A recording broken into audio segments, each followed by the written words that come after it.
көңіл-күйлерің қалай? Жақсы. Өте керемет балалар. Ондай болса, осы әдемі көңіл-күйімізбен бүгінгі сабағымызды бастаймыз балалар. Балалар, біз күнделікті өмірде 5-ті ережесімен жұмыс жасаймыз, е? Бүгін де сол ережені есімізге түсіріп алып, ары қарай сабақ барысында есте сақтап отырамыз. Қане балалар, 5-ті ережесін айтып жіберейікші?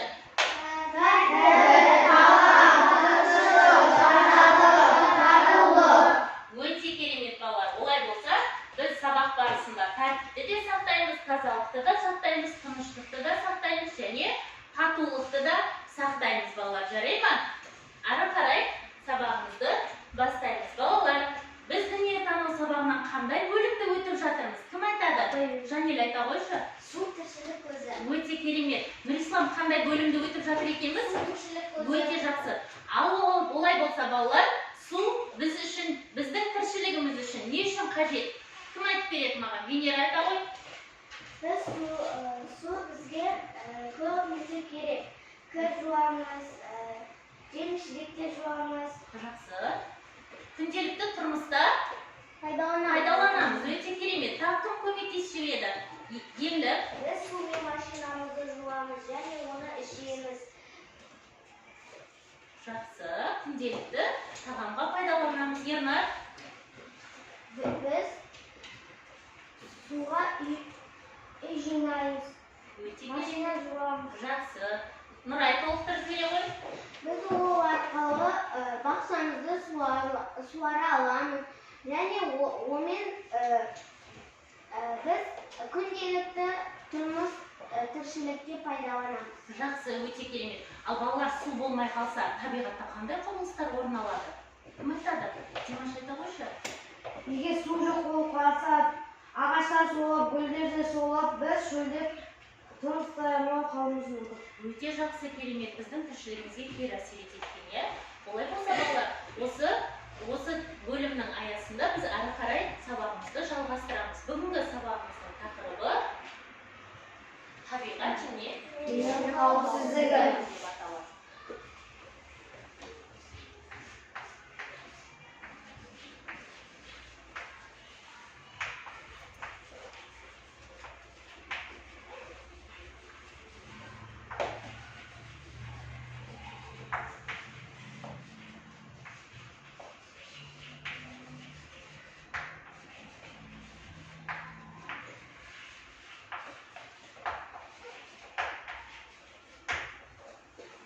Ал Ермұрат, бүгін қандай тақырып өтеді екенбіз?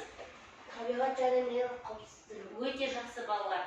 Бүгінгі оқу бағдарламасына сәйкес оқыту мақсаттары геологиялық және табиғи климаттық апаттар туындаған жағдайдағы өзін-өзі ұстау ережелерін құрастыру, түрлі дерексөздер негізінде табиғи ортадағы қауіп-қатерлерді анықтау және бағалауды үйренесіңдер балалар.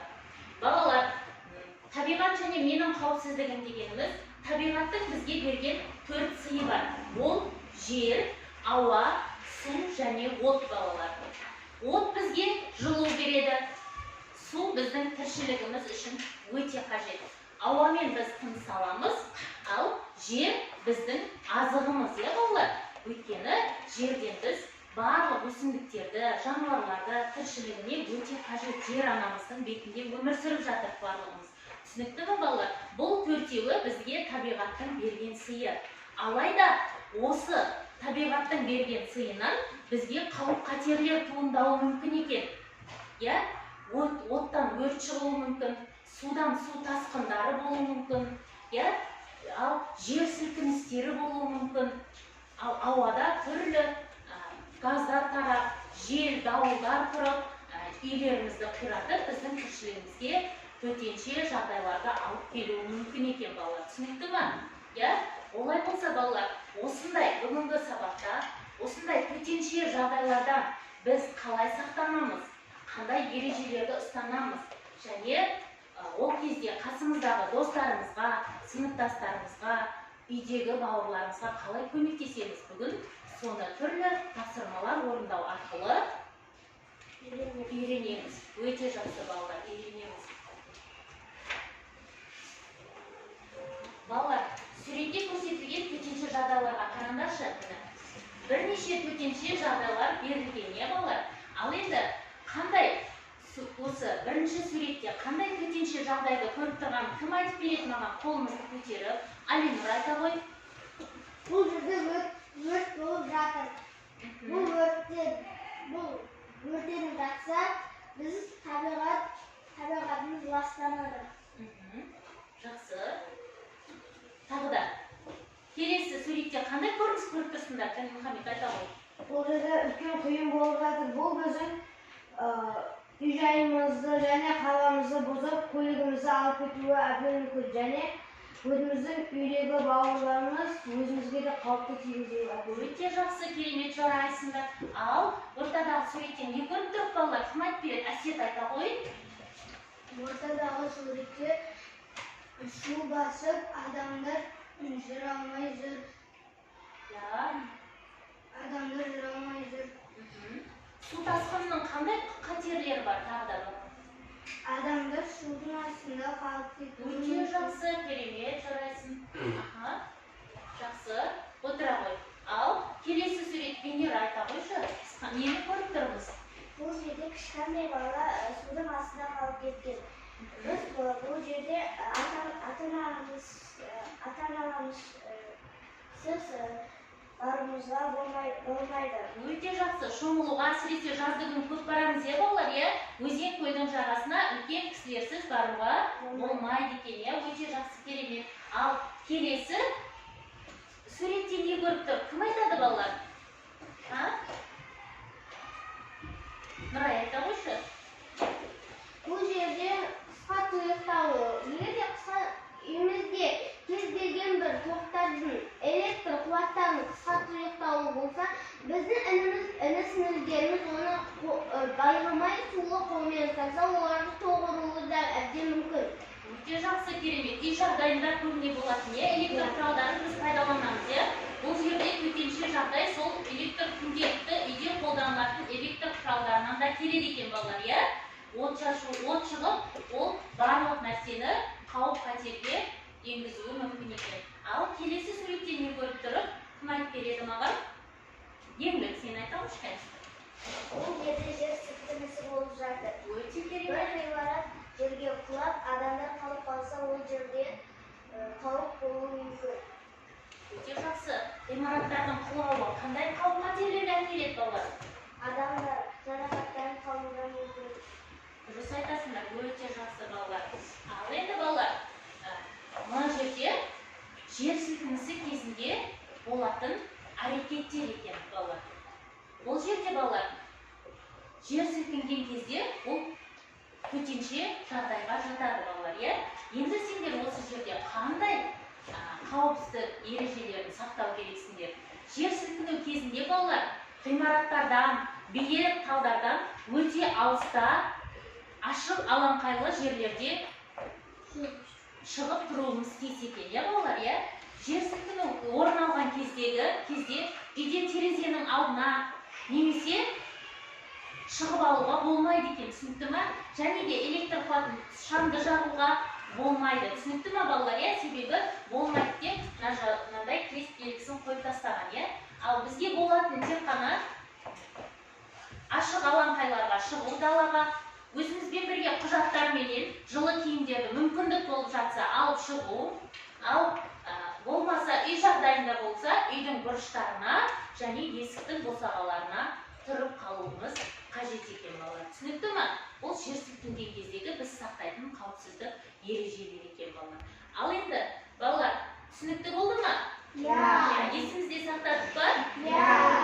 Олай болса, балалар, осы тақырып бүгінгі табиғат және менің қауіпсіздігім тақырыбының аясында біз бірнеше тапсырмалар орындаймыз. Жаңағы мен айтқан мәліметтердің барлығы сол тапсырмалардың ішінде кездесуі мүмкін. Тапсырмалар орындауға дайынбыз ба, балалар? Олай болса, әдемі отырамыз, тапсырмаларды орындауға тырысамыз. Балалар, бірінші тапсырма сендерге иә және жоқ әдісі арқылы тағайындалған. Бұл жерде бірнеше сұрақтар берілген. Сендер, егер ол сөйлемдерді оқып шығып, сұрақтарды дұрыс болса, қасындағы жақшаның ішіне иә, дұрыс емес болса, жоқ деген жауаппен белгілейсіңдер. Түсінікті ма, балалар, қаламсабымызды алып, тапсырманы мұқият сөйлемдерді оқып шығамыз және орындауға тырысамыз, иә?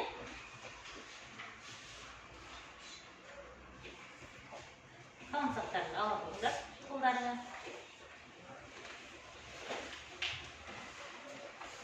Иә немесе жоқ сөздері арқылы біз тапсырмаларды орындап шығамыз, балалар.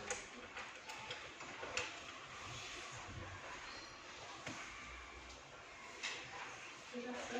Ал орындап бастаймыз, балалар. Сөйлемдерді мұқият оқып аламыз.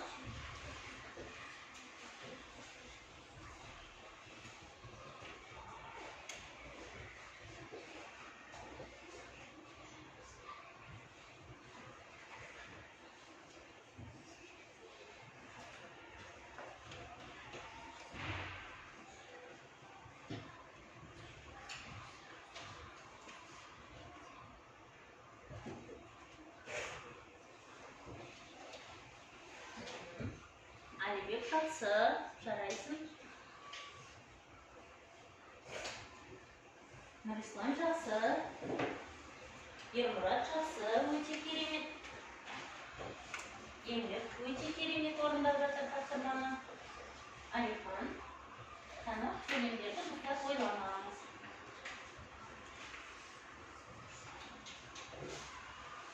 Сүндет жазамыз.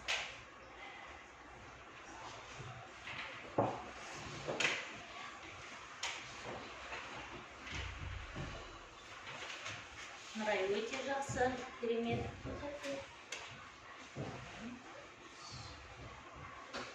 Ернар, ойланамыз. Алыңыз, қорқыңыз. Аленор, өзіңіз жазамыз.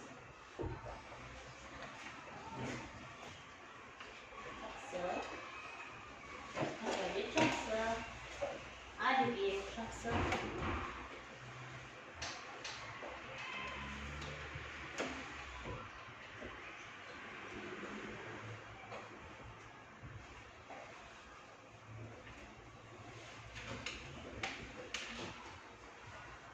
Балалар тапсырма үлгеріп жатыр орында.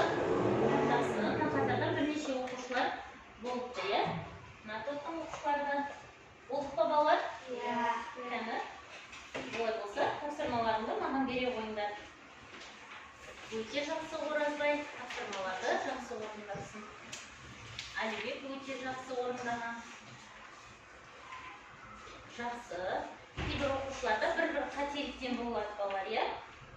Қазір оны сабақ барысында өзіміздің қателіктерімізді дұрыстап аламыз. Жанел, сен де орындаған? Иә немесе жоқ деп белгілейміз дедік қой. Жазамыз дедік қой. Әсет, иә немесе жоқ. Венера, бір қателік жіберді. Келесі тапсырмада мұқият боламыз, жақсы. Мына топтағы оқушылар болып тапсырма бере қойыңдар. Еңбек сіңірді.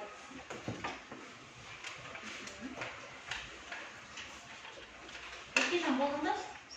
Әкелді ғой, өте жақсы. Алихан жақсы.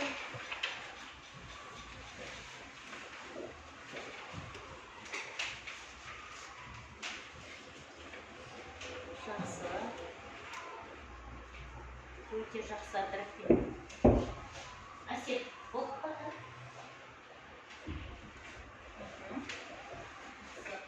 Ал енді балалар, егер қаны өзіңнің орындаған тапсырманы оқи қойшы, балалар өздерінің дұрыс белгіленгендіктерін қарасын. Қаттырақ оқимыз.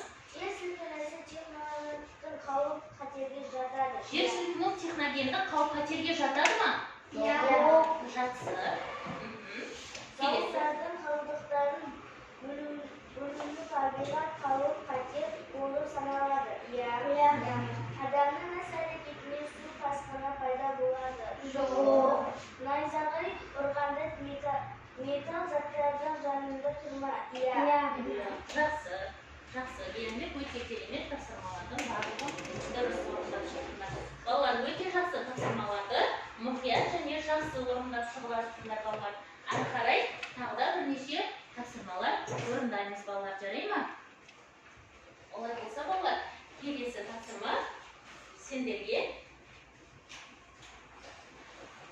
тест сұрақтар түрінде беріледі. Бірнеше нұсқалары бар. Сұрақтарды бірінші мұқият оқып аламыз, және нұсқаларды дөңгелектеп белгілейміз. Жарай ма балалар? Иә?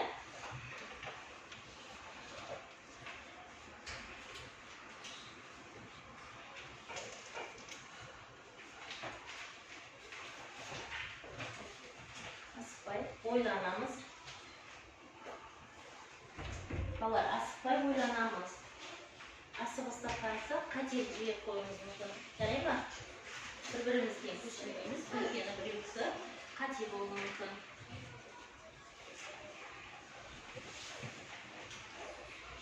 Şimdi yapıyoruz. Әдемі болып отырамыз.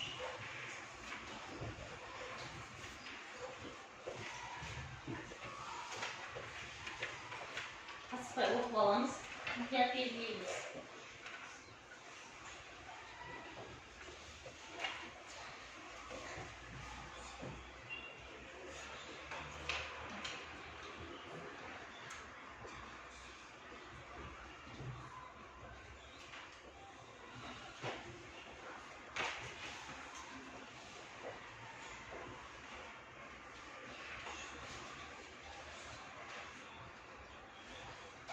Асықпай оқимыз сұрақтарды.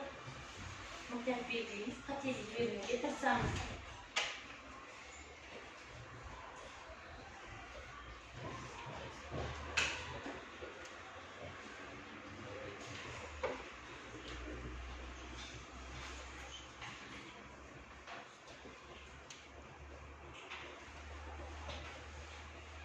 Жақсы.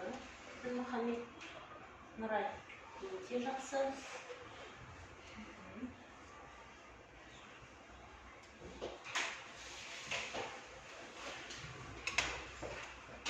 Айтқан ойланамыз.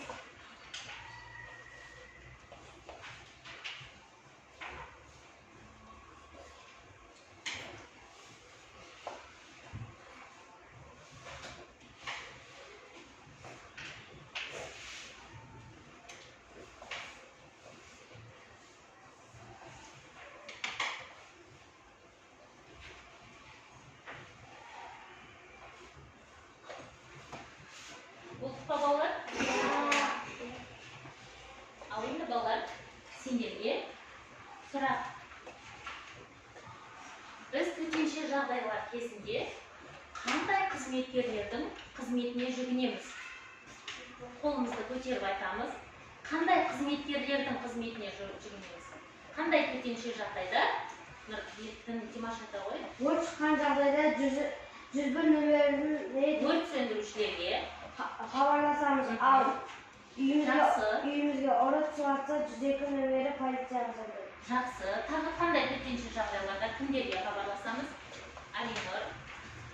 Егер де жанымыздағы достарымыз жарақаттанып қалса, біз жедел жәрдем нөміріне звондаймыз. Жедел жәрдем қызметіне жүгінеміз, иә? Жедел жәрдемге хабарласу үшін қай нөмірді тереміз? 103. Өте жақсы. Ал полиция қызметкерлеріне хабарласу үшін қай нөмірді тереміз, Венера? 102. Жақсы. Ал 104 нөмірін не үшін тереміз балалар? Нұрдәулет айта ғой. Егер үйде газдың иісі шықса, біз 104 нөміріне жүгінеміз. Өте жақсы, өте керемет балалар. Ал жаңа тапсырмаларыңды бере қойыңдар балалар. Өте жақсы, еңлік. Ермұратта бір қате болыпты, иә? Ермұрат келесі тапсырмаларда мұқият боламыз. Балалар жақсы. Әнім балалар. Жақсы, бұл тапсырмалар арқылы балалар біз қай кезде қандай қызметкерлерге қоңырау шалады екенімізді білдік, иә балалар? Өте жақсы.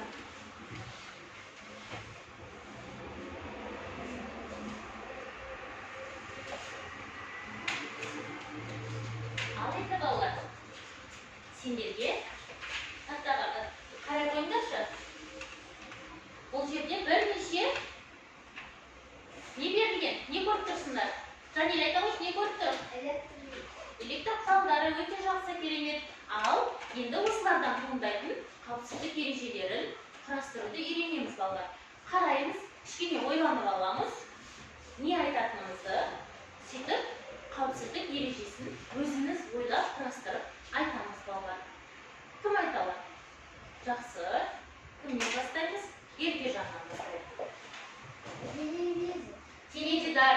Теледидарда көп көруге болмайды.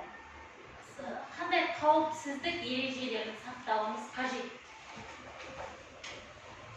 Бұда телевизорды көп көру және сосын телевизорды қосып кетуге болмайды. Жақсы, теледидарды үнемі допқа қосып қоюға болмайды. Тағы кім көмектеседі? Жақсы. Венера көмектесші, теледидар туралы тағы қандай қауіпсіздік? Теледидарда біз қосып кетуімізге болмайды. Әсіресе телевизор атылып кетеді. Иә, жарылып кету қаупі бар, иә. Ал жарылып кеткен жағдайда қандай қауіп төндіреді? Өте керемет, үйіміз өртеніп кету қаупі бар екені. Жақсы, Нұрай қандай құралды таңдап отырмыз? Бұл газ. Егер де біз газды қосып кететін болсақ, ол көп уақыттардан кейін үйде өрт шығуы мүмкін. Немесе кішкентайлардың көзінше қосып өзін әрі қарай кете беретін болсақ, кішкентайлар оны ұстап өздерін қолдарын күйдіріп немесе кез келген жеріне зақым тигізіп алуы мүмкін. Өте жақсы. Нұрай, өрт шыққан газдың иісі шығып жатса үйде не істейсің? Егер де газдың иісі шығып жатса, мен 104 нөміріне звондаймын. Қоңырау шаламын. Жақсы, өте жақсы. Өте жақсы. Жанел айта ғой. Қанат. Біз қанады жағып қалуымызға болмайды. Әйтпесе ол күйіп кетуі мүмкін. Жақсы. Тағы кім бар? Абдрахим айта қойсыншы. Абдрахим. Үтікті қосып кетуімізге болмайды. Және оны киім үтіктеп жатқанымызда қойып кетуімізге болмайды. Өйткені үйде өрт болуы әбден мүмкін. Тағы да қандай қауіпсіздік ережелері бар үтік жайлы балалар? Ермұрат толықтырып жібере ғой. Үтікті. Үтікті егер де қосып қалдырып кететін болса, үтік егер де киімімізді өртеп жіберуі әбден мүмкін. Сосын, тағы да қандай ережелерді сақтаймыз бұл жерде? Әсет, толықтырамыз. Жақсы. Су қолымызбен өте керемет. болмайды. Су қолымызбен допқа қосуға және ажыратуға болмайды екен. Өте жақсы балалар, өте жақсы. Ермұрат, үйден өрт шыққан жағдайда қандай нөмерге қоңырау шаламыз? Өрт шығып жатса, егер үйде өртеніп жатса. Кім көмектесіп жібереді балалар? Алинұр. 101 нөміріне қоңырау шаламыз. Жақсы, өте керемет. Ал балалар 103-ге неше қоңырау шаламыз, Оразбай? 103. Қандай қызметкерлер ол бізге көмек көрсетеді? Өте жақсы, керемет. Жедел жәрдем қызметкерлері екен. Өте жақсы балалар. Ал балалар тағы кім бар? Нұрдәулет айтамын деді. Біз егер де шайнекті қосып қалдырып кетсек, кішкентай үйдегі іні қарындастарымыз, бөпелеріміз шайнекті келіп ұстаса, олар қолдарын күйдіріп алады. Біз шайнектегі ыстық суға қолымызды тигізбеуіміз керек. Әйтпесе біздің қолымыз күйіп қалады. Жақсы. Ал үнемі допқа қалдырып кетуге болады ма? Жоқ. Жоқ. Ал күйіп қалған жағдайда қайдан көмек сұраймыз балалар? Біз 103-ге звондаймыз. Өте керемет, қоңырау шаламыз, иә, жақсы. Ал бар ма тағы мен ереже құрастыра аламын дейтін оқушылар, Димаш? Бұл жерде мен сан соғыс шыққанда су қолымызға ұстаса ол күйеді және біз оны өшірмей қалдырып кететін болсақ, ол үйді шаршап өртеуі әбден мүмкін. Иә, допта үнемі қалдырып қойып кететін болса, ол өзі де күйеді және бізге де үйімізге де кері әсерін тигізуі мүмкін екен, иә? Венера айтам деп отыр, жақсы. Біз шаш кептіргішпен шашымызды жақындатып шашымызға болмайды. Әкесі ол біздің шашымызды суарып алуы мүмкін. Күйдіреді, иә? Ал жақсы, тағы қандай ережені сақтаймыз осы кезде? Оны туып кетуге болмайды, ол ағып кетеді. Жақсы. Қатты су шашқа да жақындатуға болмайды. Жақсы. Нұрай, көмектесесіз? Айта ғой. Егер де біз шаш кептіргішті су қолымызбен тоғын ұстайтын болсақ, бізді тоқтатуымыз. Өте жақсы. Ал балалар, осы үтікті, шаш кептіргіш құралдарды допқа қосатын кезде біз нені қадағалауымыз керек? Венера айтамыз? Қолымыз су болмауы керек. Және де басқа тағы да нені қадағалауымыз керек? Еңлік? Үлкендерді рұқсат керек. Және тағы да Нұрдәулет? Тоқтан ажыратуымыз. Жоқ, пайдаланатын кезде неге назар аударуымыз керек? Басты назар. Тіпті допқа қосайын деп жатыр. Қолымыз су болмау керек, дұрыс. Тағы да неге басты назарда ұстауымыз керек? Біз егер тіпті су қолмен тұтқасақ, біз доғармаймыз. Біз егер де басқа жаққа кетіп қалсақ, үтік үйді өртеп жібереді. Я, балалар, үтікті немесе осы шаш кептіргіш құралдарды пайдаланатын кезде біз оларды допқа тығатын шнурларына көңіл бөлеміз, я? Олар қысқа тұйықталуға ұшырап қалуы мүмкін еді, я? Байланып қалуы, оралып қалуы мүмкін, я? Түсінікті ме? Оларды жазып, түзетіп, барып қосамыз. Түсінікті ме? Немесе олар бір-біріне тұйықталып қалатын болса, допқа қосқан кезде не болады? Жарылып, атылып кетуі мүмкін екен, я? Өте жақсы балалар, керемет, жарайсыңдар балалар. Жақсы отыра ғой. Өте сабаққа жақсы қатысып жатсыңдар. Және де балалар, мына ережені есімізден шығармаймыз, жарай ма сабақтың барысында? Ары қарай балалар тапсырма орындаймыз ба? Иә. Олай болса, сендерге тағы бір тапсырма береміз балалар. Бұл тапсырманы балалар біз орындау кезінде мынадай белгілерді есімізде сақтап отырамыз. Бұл дұрыс немесе бұрыс белгісі.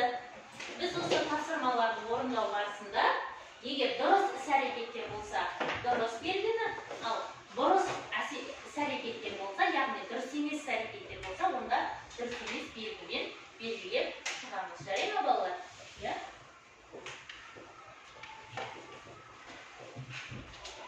Суреттерге мұқият қараймыз. Кейбір суреттер сендерді шатастыруы мүмкін балалар. Сондықтан мұқият боламыз.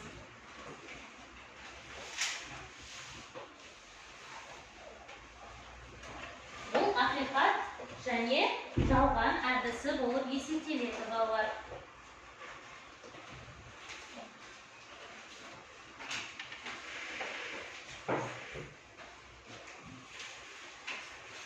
Бірінші мұқият қарап аламыз. Және іс-әрекеттерді жазамыз және белгілейміз. Жарай ма?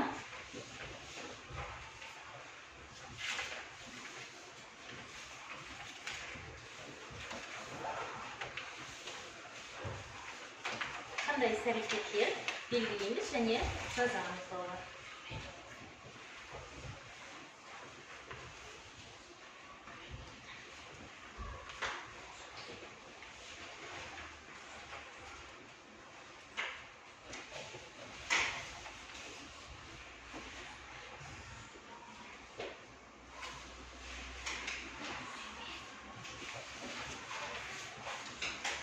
Бос орынды көріп тұрып па балалар? Иә. Осы жерге жазып шығамыз. Жоқ, астына жазамыз. Бос орынға жазамыз. Осы кезде қандай ережелерді сақтауымыз қажет, астына жазып шығамыз. Осындай іс-әрекеттер кезінде қандай ережелерді сақтауымыз керек? Балалар, осы іс-әрекеттердің кезінде қандай ережелерді сақтау керекпіз? Астына бос орынға жазып шығамыз. Дұрыс, белгілеп алыңдар. Енді осы іс-әрекеттің кезінде қандай ережелерді сақтаймыз? Жазып шығамыз. Астына жазып шығамыз. Тақтадағы дұрыс немесе бұрыс белгісі арқылы белгілеп аламыз. және осы ережелер, осы құбылыстар кезінде қандай ережелерді сақтаймыз, астына жазамыз. Жақсы, Нұрай өте керемет тапсырмаларды орындап, Жаннат өте керемет, Абдрахим өте жақсы. Астына жазамыз балалар, қауіпсіздік ережесіне.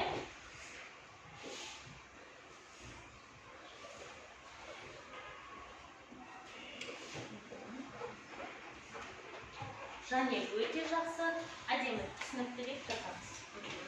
Венера өте жақсы, Оразбай жақсы, әдемі отырамыз, кеудемізді көтеріп, балалар әдемі отырамыз. Жанат, әдемі отырамыз.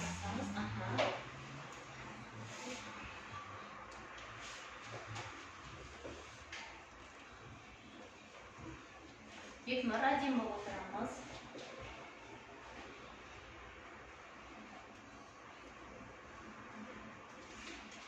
Алина өте жақсы. Бір-бір қауіпсіздік ережесін бір-бір сөйлеммен жазып шықсақ болады балалар. Қандай құбылыстар кезінде қай ережелерді сақтаймыз?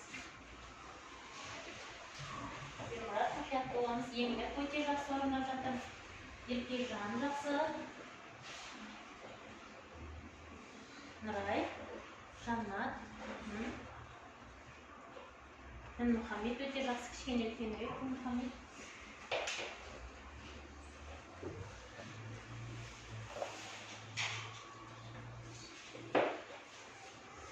Қандай құбылыстарды көріп тұрсыз, соның барлығына бір-бір қауіпсіздік ережесін жазамыз. Бір-бір сөйлеммен шектеліп қалмаймыз балалар. Қандай құбылыстар көріп тұрып, бірнеше суреттер берілген, иә сендерге? Астына толықтырып ережені жазамыз. Өзіміз қауіпсіздік ережесін толыққанды білеміз ба? Қай кезде қандай ережелерді сақтау керекпіз?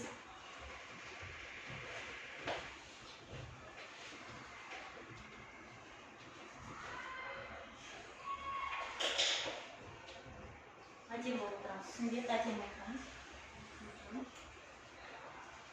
Мұқият сөйлемдерді әдемілеп толықтырып жазамыз. Түсінікті болып жазамыз.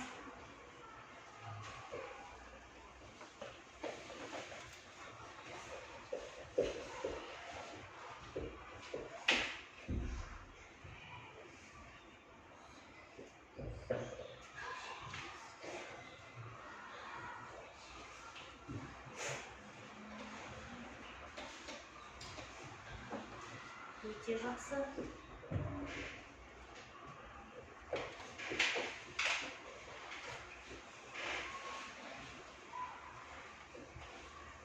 Өте жақсы.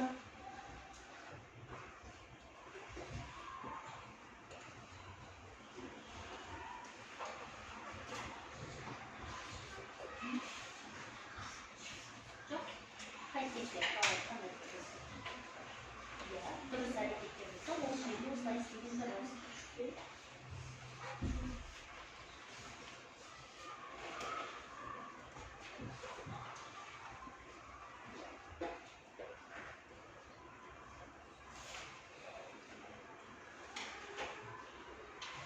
Сүндет ойланамыз. Венера өте жақсы. Жазамыз.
Жақсы. Қаны балалар, кім болып қалды? Жанел, айтып бере ғой.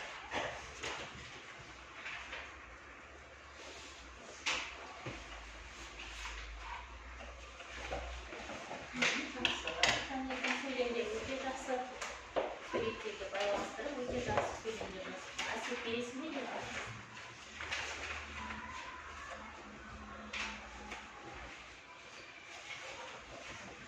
Өте жақсы. Қандай ережені сақтауымыз керек және қандай болу керек. Бірге жазып та әлемі өте керемет.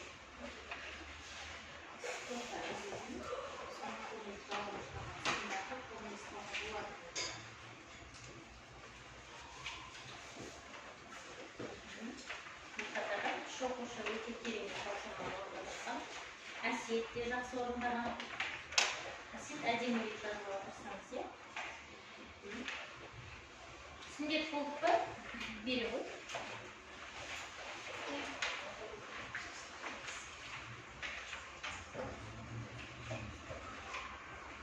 Өте керемет болып көрінеді. Сүндет өте жақсы. Жақсы жарайсың.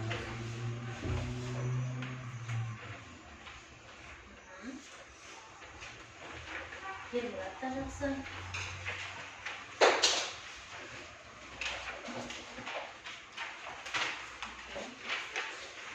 Енді өте жақсы жазды. Қолы да сонда әдемі түсінікті. Өте жақсы жазған. Нұрислам да өте жақсы жазған. Және түсінікті түрде. Еркежан да өте жақсы. Керемет.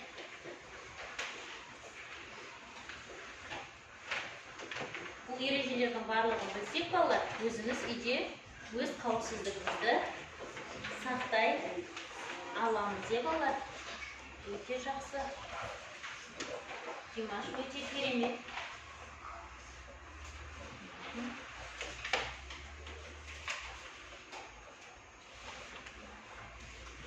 Бекнұрма.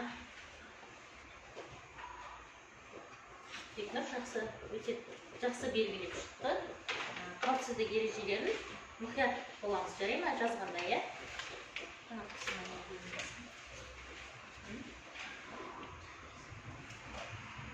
Бұл топта кім қалды?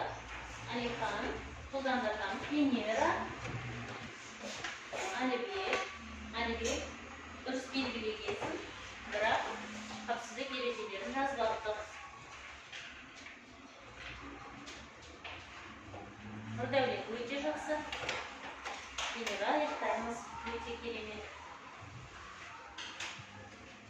Балалар, тапсырманы дұрыс орындағандықтарына, әдемі сөйлемдерді жазғандарына және әріптерді әдемі жазғандарына қараймыз, жарай ма? Өте жақсы. Венера өте жақсы. Жанел жақсы. Өте керемет балалар. Әрі қарай балалар. Сендер өздерің үй жағдайында қауіпсіздік ережелерін сақтауды үйреніп жатыр балалар, иә?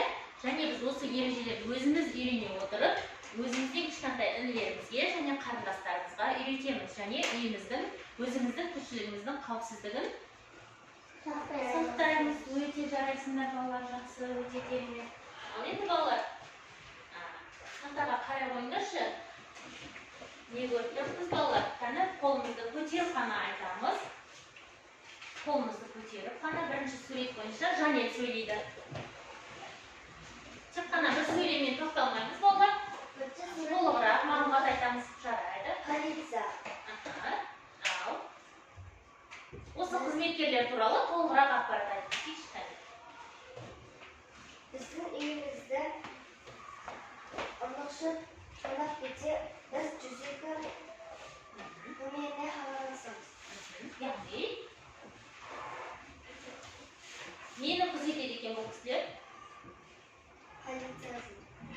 Нені күзетеді? Адамдардың қауіпсіздігі. өте жақсы адамдардың қауіпсіздігін күзетеді. Жақсы, керемет отырады. Келесі сурет бойынша кім сөйлейді? Венера сөйлесінші. Келесі суретте бас жөндеуші.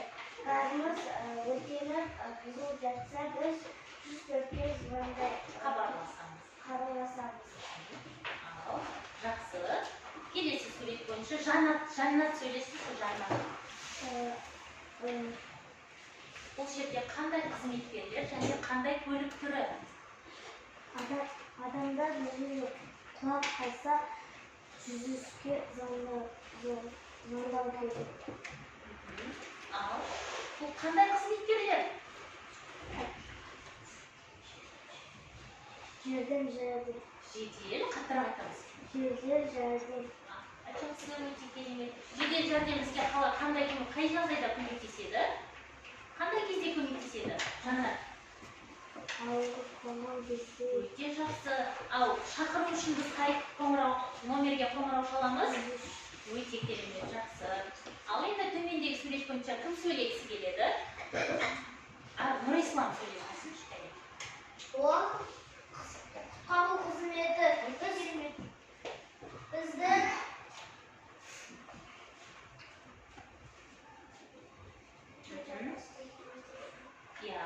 ал құтқару қызметі қай кезде қызмет атқарады? Қане балалар, көмектесуге тырысамыз. Кім көмектеседі?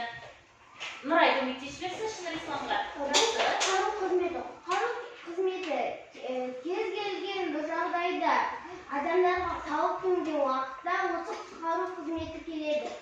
Өте жақсы, керемет. Құтқару қызметі көбіне қай мезгілдерде көбірек көмектеседі адамдарға? Өте жақсы, керемет. Өйткені егер де қыста жолдар мұз тайғақ болады, адамдар немесе көліктер жүріп өтіп жатқанда көліктердің тез жүруі ішіндегі адамға да және сыртта жүрген адамдарға да қауіпін тигізуі мүмкін. Өте жақсы, керемет. Жолдардың бекітіліп қалуына байланысты, қармен, жақсы, өте керемет. Ал келесі төмендегі көлік бойынша бізге Алина сөйлей қойсын. Бұл жерде өрт сөндіруші қызметтері. Біздің үйіміз ғимаратта өртеніп жатса, біз 100 номеріне хабарласамыз. Өте керемет. Дұрыс па балалар? Жоқ, қателесіп кеттік. Кім жөндеп жібереді қатесін? Дінмұхаммед. Біз үйімізде өрт шыққан жағдайда 105 нөміріне хабарласамыз және бұл нөмір телефонын ала алмай жатса 2404 нөміріне хабарласамыз. Өте жақсы балалар. Алина бұны дұрыс тапты, қандай қызмет керек екендігін дұрыс тапты, бірақ тек қана нөмірден қателесіп кетті. Алина мұқият боламыз. Өте жақсы, жарайды, отыра ғой балалар. Жақсы балалар. Ал балалар, сендерге бүгінгі сабағың түсінікті болды ма? Бүгін қандай тақырып өттік? Әсет? Табиғат және менің қауіпсіздігім. Өте жақсы. Ал енді балалар, тез-тез бір-екі сөзбен айтып жіберейікші, қандай қауіпсіздік ережелерді сақтау керек екенбіз? Үй жағдайында Венера айта ғой, бір сөзбен айтамыз. Мысалға, Электр құралдарынан сақ болуымыз керек, Жақсы. Сосын, Димаш? Үй жағдайындағы өрттер. Өрт шығып кету қауіпінен сақтануымыз керек. Жақсы. Нұрай? Су тасқыны. Өте жақсы. Өте жақсы. Қандай төтенше жағдайлар тағда? Жер сілкінісі. Өте керемет, жақсы. Тағы да қандай төтенше жағдайлар бар? Венера? Дауыл. Өте жақсы, керемет. Тағы бар ма болтына Әсет? Жер сілкінісі. Өте жақсы, керемет. Еркежан? Суға бату. Өте жақсы, өте тамаша. Сендер? Найзағай ұру. Төтенше жағдайлар, найзағай ұру. Бұлардың барлығы балалар? Қандай жағдайлар? Жақсы балалар. Ал енді балалар, бүгінгі сабақта сендер өздеріңнің алған білімдеріңді тексеру мақсатында мен сендерге мынадай көңілді келбеттер таратам, жарай ма балалар? Бұлардың барлығын сендер өздерің білімді қандай осы сабақта түсінгендіктеріңді маған белгілеп бересіңдер, жарай ма? Егер сабақты жақсы түсінген болсаңдар, жақсы түсіндім, тапсырмаларды дұрыс орындаған болсаңдар, дұрыс орындап шықтым деген бөліктерге тапсырмалар жібереміз, жарай ма? Бұл білім білі әдісі деп аталады болар. Сендердің қазіргі бүгінгі сабақтан алған білімдеріңді осы бойынша тексеремін. Өте жақсы түсінді, мен үшін қызықты болды дейтін болса, көк гүлді таңдайсыңдар. Мен сабақты жақсы түсіндім дейтін болсаңдар, сары гүлді таңдаймыз.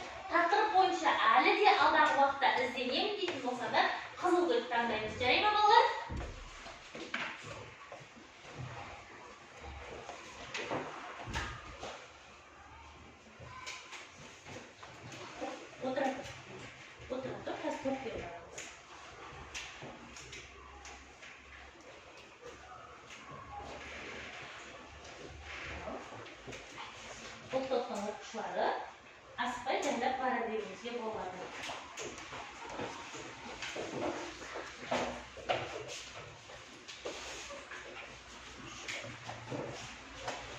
Балалар, өздеріңнің ойларына қарай белгілейміз.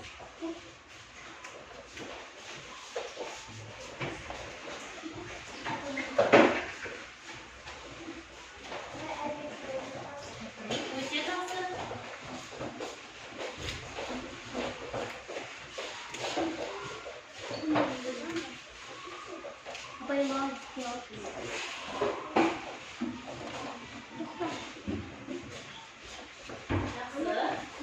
Қаншалар кімге берілді, сол барып тапсырмалай береміз.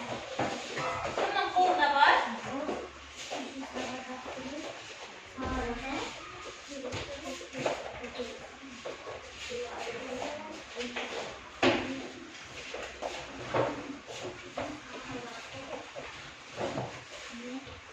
Өте керемет, балалар. Балалар, бүгінгі сабағымыз осымен аяқталды. Сендер барлықтары сабақты өте жақсы түсініпсіңдер. Олай болса, бүгінгі сабағымыз аяқталды. Назар қойып тыңдағандарыңа рахмет. Қанша орныңыздар? Өте жақсы, балалар.